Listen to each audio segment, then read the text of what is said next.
일단 거기다가 제목에다가 점화식이라고 써봐요. 점화식.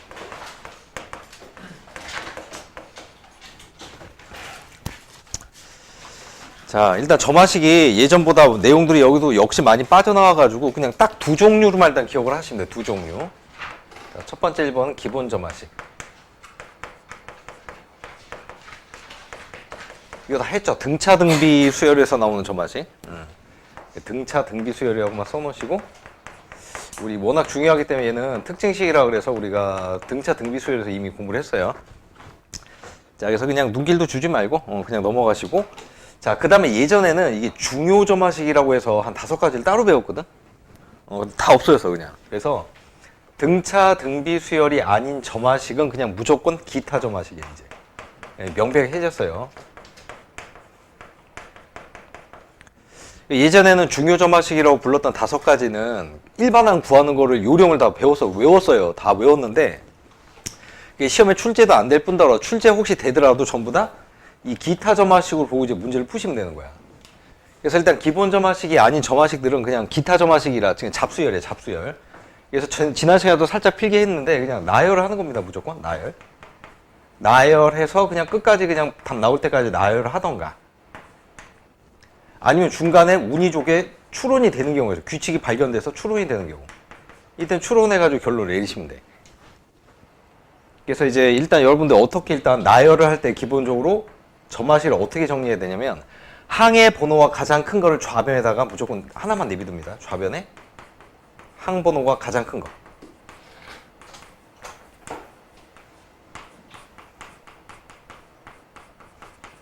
얘만 남겨놓고 나머지 전부 다 우변으로 넘겨서 숫자 때려 넣어가지고 구하는 거예요. 무조건.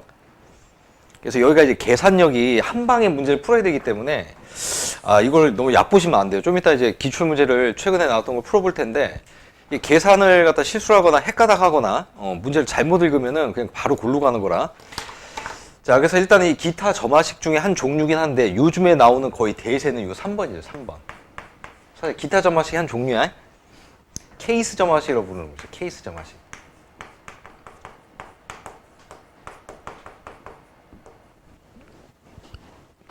여러분들 그 수투에서 많이 나오는 문제 유형인데, 이게 구간이 나눠져 가지고 이럴 때는 함수 누구, 뭐 이럴 때는 함수 누구, 이렇게 정의되는 경우가 있죠. 그거를 수열 버전으로 만든 건데 요즘에 거의 다 이 문제가 나옵니다. 그래서 A의 뭐 n 플러스 1이 어떻게 정의되냐, 쫙 나뉘어져 가지고 내용이 어떨 때는 내부 박스, 또 어떨 때는 밑에 박스, 이렇게 두 개로 구분하는 거예요.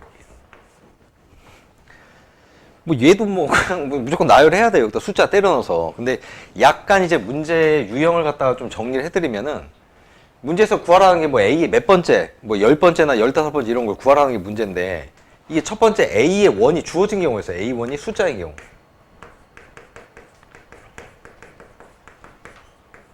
얘는 그냥 기타 점화식을 그냥 n에다가 계속 1, 2, 3 때려 넣어가지고 그냥 답 구하는 겁니다.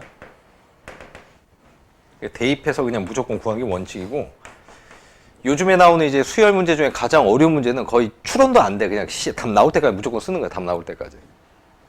거의 대부분 문제가 이제 1번에 A1이 주어진 다음에 이제 뭔가를 구하라는 문제인데, 이게 A1이 안 주어지고 중간값이 주어지는 경우에서 뭐 A의 5라든가 뭐 A의 6이라든가, 아니 뭐 A5하고 A6을 더했더니 뭐가 나온다든가, 이게 중간값 조건이 주어진 경우가 조금 어려워. 그나마 중간값이 주어진 경우.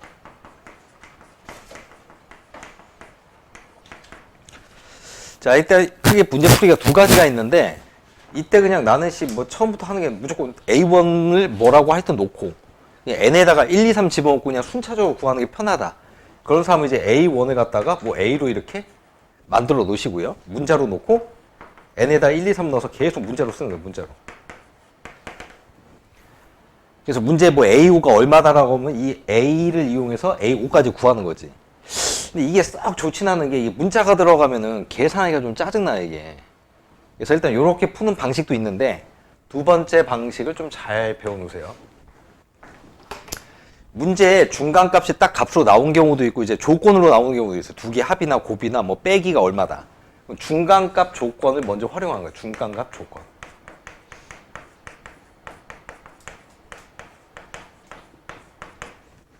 이용해서 얘를 케이스가 원래 엄청 많을 텐데 얘를 갖다 한정을 먼저 짓는 거야. 아, 이게 이런 경우만 되겠구나. 한정을 지어놓고요. 여기를 잘해야 돼. 역추적, 거꾸로 추적하는 걸로 앞에 있는 A1을 향해서 가는 거야. 역추적. 거꾸로 가는 거야, 거꾸로. 자, 이때 여기 약간 주의해야 될 게 있어요. 잘 들어. A1이 숫자로 주어지고 그 다음에 1, 2, 3, 4를 때려 넣으면 이게 여기도 들어가고 여기도 들어갈 수 있을까? 그런 경우 안 생기지. 그러니까 만약에 n이 1일 때 넣었으면 여기 아니면 여기가 돼서 A2가 그냥 한 개 나오고 n에다 2 집어넣으면은 여기나 여기가 택해져갖고 A3가 무조건 한 개씩 나와. 이렇게 순차적으로 검토를 할 때는 답이 무조건 한 개씩밖에 안 나오는데 역추적으로 하다 보면 이걸 거꾸로 가는 거잖아. 예를 들어 A의 5가 얼마일 때 그 전 걸 구할 때 여기서도 나올 수 있고 여기서도 나올 수 있지. 그래서 역추적으로 할 때는 답이 여러 가지 답이 나올 수 있다. 이거 조심하셔야 돼요. 여러 가지. 여러 가지 경우수가 존재할 수도 있기 때문에 주의를 하셔야 돼요. 이 중에 다 답이 되는 경우도 있지만 안 되는 경우들도 있거든, 이게. 좀 이따 풀어볼 거예요, 문제. 그 역추적하는 게 조금 여러분들 요즘에 좀 신경 써야 될 부분이라.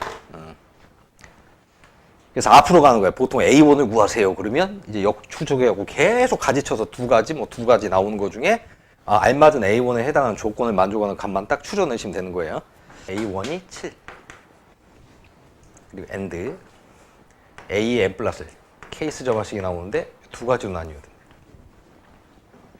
어떨 때는 AN 직전 거에다 하나를 더하고 어떨 때는 하나를 갖다 이렇게 빼신대요. 이제 뒤에 괄호 조건이 있겠지. 어떤 경우인지. 절대값 n-5가 1보다 같거나 작을 때. 얘는 n-5의 절대값이 1보다 클 때. 됐죠? 자, 이때 AK가 5가 되는 걸로 할까? A가 5가 되는 뭐 모든 K 값을 한번 보여요. 모든 K 값. 자, 일단 뭐 두 개를 다 할 필요는 없어. 어차피 이 새끼 아니면 이 새끼 아래 거니까. 자, 위에 거 이 n-5의 절대값이 1보다 같거나 작된다. 이거 절대값 풀어도 되는데 n이 자연수잖아. 항상 수열에서는. 그냥 때려 넣고 찾는 게 빠르죠. 5가 되면 0이니까 괜찮지. 4도 마이너스 1의 절대값이 1되니까 괜찮지. 6도 1 나오니까 괜찮죠. 여기 위에 있는 n값이 4, 5, 6만 됩니다. 세 개의 값만 요 위에 있는 하나를 더하시는 거고. 그래서 이 4, 5, 6을 집어넣으면 어떤 수열값을 구할 때 그런지 이거 헷갈려고 틀리더라고요. 4, 5, 6을 집어넣으면 누가 나와? 5, 6, 7이 나와요. 5, 6, 7. 그래서 A5하고 A6하고 A7을 구하는 과정에서는 이 파란색을 쓰는 거고 나머지는 전부 다 아래로 내려가서 무조건 하나씩 빼는 거야. 이게 여러 번 풀면 안 돼요. 딱 한 번에 정확히 읽고 한 번에 풀어야 되니까 너무 급하게 마음 먹으시면 안 돼. 이런 문제 풀 때는. 자, 그럼 천천히 가보죠. A1은 일단 7. 자, 그 다음에 A2를 갖다 구할 때 여기 5, 6, 7이 할 때 무조건 아래니까 그냥 무조건 하나씩 빼면 되는 거야. 이게. 하나 빼니까 6. 또 A3은 하나 빼니까 5. 하나 나왔어. AK가 5가 나온 거 하나 나왔네요. K가 3. A5를 구하려면 여기 걸리잖아요. 그러니까 여기 가서 하나 더 해야지. 맞았네. 그 다음에 A에 6도 하나 더 하니까 6. A7까지 하나 더 하니까 7. 다시 이제 A8부터는 무조건 이제 아래로 와가지고 하나씩 또 빼는 거죠. 그럼 다시 밑으로 줄 바꿀게. A8은 또 하나 빼니까 6. A의 9도 하나 빼니까 5. 아싸, 또 나왔어, 5. 야, 그 다음부터는 계속 이제 이 아랫줄로 걸릴 테니까 값이 어떻게 돼요? 감소하겠지. 그러니까 이 뒤로는 감소하니까 5가 나와, 안 나와? 안 나오죠. 끝났네. 그럼 이렇게 세 개잖아. A3, A5, A9. 따라서 K 값의 합은 얼마야? 17이냐? 넌 또 왜 그러니? 시작부터 왜 이래 다.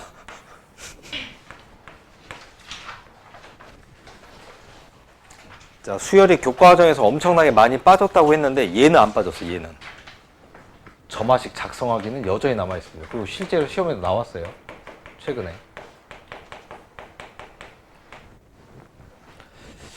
그러니까 이게 정확하게 이해를 못하면 이게 왜 수능 시험 보면 이게 안 사라져 남았는지 이해를 못하는 학생들이 있는데 분명히 아까 선생님이 일반항을 구하는 거는 뭐하고 뭐밖에 안 한다고 앞으로? 등차랑 등비밖에 안 해. 근데 이 뭐 점화식 작성하는 문제가 그럼 등차 등비만 나오진 않을 거 아니야. 점화식을 작성했을 때 등차 등비가 오히려 안 나옵니다. 거의 이상한 점화식이 나올 가능성이 높아. 구했어 그 점화식을. 그 다음 뭐 할까? 그 다음 나열하는 거야. 흐름이 뭐라고? 좀 이따 필기할 거야. 어떤 상황이 나오면 점화식을 작성을 한 다음에 등차 등비면 공식, 잡수열이면 나열, 아까 우리 했던 나열로 가는 거라고. 그러니까 하나가 더 있어요. 점화식을 작성하는 게 있기 때문에 앞에 거보다 좀 까다로워 보이는데, 여기는 나열하는 거는 좀 이제 앞에 있는 문제보다 쉽기 때문에 난이도는 조금 더 쉬워요. 야, 그럼 어떨 때 문제를 점화식을 작성하냐 이거지. 문제를 보고 여기다 1, 2, 3 때려 넣어서 이걸 문제를 푸는 건지, 아니면 점화식을 작성한 다음에 거기다 숫자를 때려 넣는 건지 구별이 안 가잖아. 대충 문제를 보면은 눈치를 챌 수 있게 내거든요. 점화식을 작성하는 문제는 항상 동일한 패턴이 반복됩니다. 똑같은 짓으로 계속 수열값을 구하는 과정이 항상 반복되는 문제가 출제가 돼요. 이게.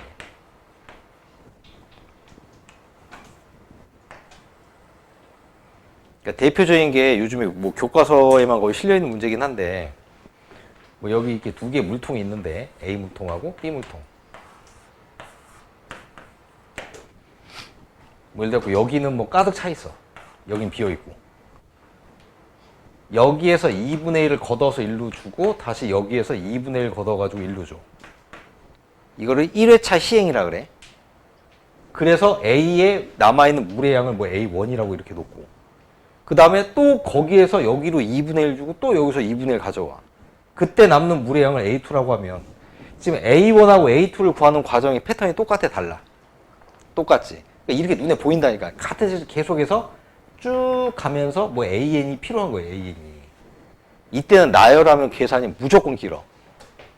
그래서 이렇게 동일한 패턴이 반복되는 문제에서는 나열을 해도 되는데, 시간이 너무 많이 걸리기 때문에 나열보다는 점화식을 직접 써버리는 게 편해요, 점화식을.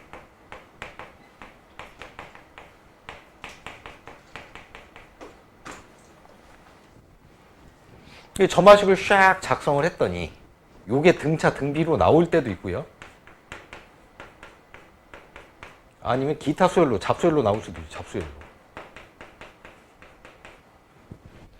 등차 등비가 나오면 땡큐죠. 그냥 공식 써서 일반항 구하시면 되고. 잡수열이 나올 때는 여기에다가 이제 다시 나열 들어가는 거예요. 나열엔 나열. 또는 나열엔 추론. 이렇게.